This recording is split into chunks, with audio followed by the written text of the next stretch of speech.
As stubborn temperatures continue their stranglehold on Chicago, the count is now at least 130 heat-related deaths. Medical experts are calling it a weather disaster. I've never seen anything like this in the history of the Cook County Medical Examiner's Office. As the death toll threatens to climb, refrigerated trucks are standing by outside the morgue. 5 days of torturing record heat combined with power outages left many people with no way to escape. I remember that Saturday getting a call from our assignment desk at the station saying, "Do you realize how out of hand this situation has gotten? We have the coroner calling in refrigerator trucks to store the bodies, and there's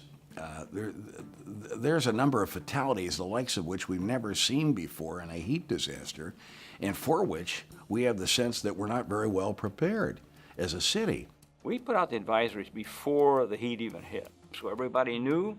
The departments in Chicago that normally respond to these things were aware of it. We were predicting a high of 105, which was stunning. You know, you really checked, double-checked all of your facts and figures and all the model guidance that we had at the time to be sure that something that extreme was indeed going to work out. But no one could predict the tragedy that was about to unfold in Chicago. Despite the warnings of what was to come, many Chicagoans carried on with business as usual. The Chicago White Sox played the Milwaukee Brewers at Comiskey Park. And the mayor, Richard M. Daley, attended a ribbon-cutting ceremony at Navy Pier. We didn't play it up as much as they play it up today. That's one of the lessons we learned. We didn't think of it as life-threatening. We thought of it more of an inconvenience. But as the temperature soared over the next 3 days, as did the humidity, conditions became unbearable.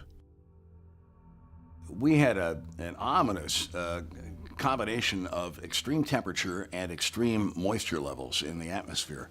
When you put the two together, you get high heat indices, but in a more practical terms, you shut down the body's ability to cool itself.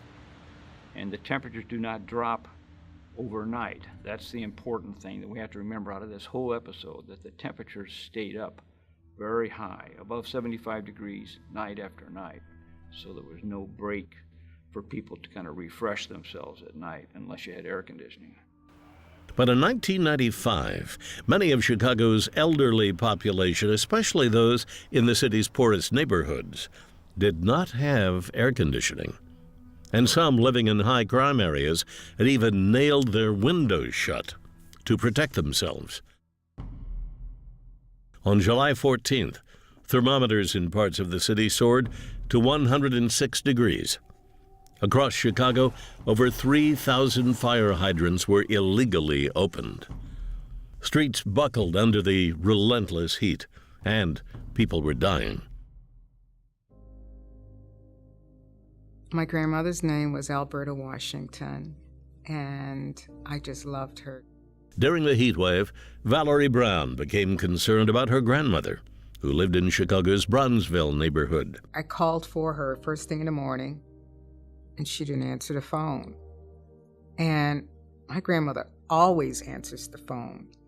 And so I got worried, and I jumped in my car, and I drove out there, and I knocked on her door, and she wasn't answering. Brown rushed to call her sister, who had a key to their grandmother's house, and went immediately to check on her. And she went downstairs and knocked on the door. And I was still on the phone, and so then she told me grandmother was dead. Brown arrived back at the house as paramedics were arriving to collect her grandmother's remains. They had already opened up the door in the ambulance, and I saw all these bodies. There were like a row of bodies, and they were all in black bags. And so then they were starting on the second row, and they were carrying my grandmother out in a body bag. And I thought, now they're going to lay grandma on top of a body. And then I thought, well, now they're going to go to the next place, and they're eventually going to pile a body on top of my grandmother.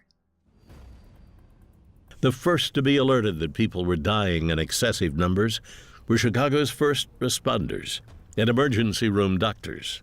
We had lots of people in the waiting areas. I remember trying to keep people cool, cooling the waiting room, which was difficult because the people coming in and going out, the temperature outside kept the room muggy.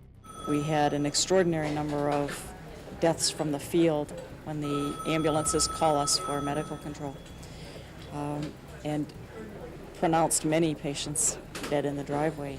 You'll have small children who can't cool themselves off quickly enough, as well as elderly individuals who, for whatever reason, many times feel that the best way to keep cool is to close the windows, not have a fan on for fear of whatever, and then the next thing you know is the ambient temperature in their apartment increases, and they become overcome because of underlying heart disease, high blood pressure, diabetes, or whatever the case might be. At the city morgue, they were running out of room, and people were donating refrigerated trucks to store the bodies. Well, it's hot. It is a crisis. It's hot. It's hot out there. We all walk out there. It's very, very, very hot. Days into the crisis, the city still seemed to be scrambling to respond to the emergency. And the mayor's office would later come under fire for what some thought was a too little, too late approach. The city is still advising seniors and other citizens to dress in light clothing, especially drink plenty of water and juices. I have to underline that. Drinking plenty of water and juices. That is very, very important. It would take months to complete all of the autopsies. It was devastating for me because I was in charge of the Weather Service. And it's our job to protect people and to put out warnings and watches. Months later, the city confirmed that 739 Chicagoans had died from heat-related causes. It was a very big shock to me. It was a shock to a lot of people. And I kept thinking, what did we do wrong? What did we miss? But you have to understand at the time, we knew heat was a problem and something to be worried about, but we didn't know the precise combination of temperature and humidity at which people started to die.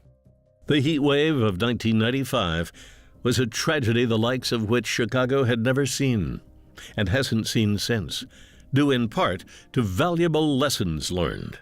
Several of us got together, and that's when the little light bulb started going on. Okay, there's something else we're not picking up on. After poring over death records, Daley reached an important conclusion. 3 days in a row when the heat index was 100 to 105, and there was considerable sunshine, like 85% or more sunshine, and the nights did not drop below 75 heat index. Absolutely. It will kill unless people take action, and they do now. Unless they take action, they will die. And so that's the criteria we've gone by now since 1995. And I'm convinced, we've put out many warnings since then, watches and warnings. I'm convinced we've saved a lot of lives.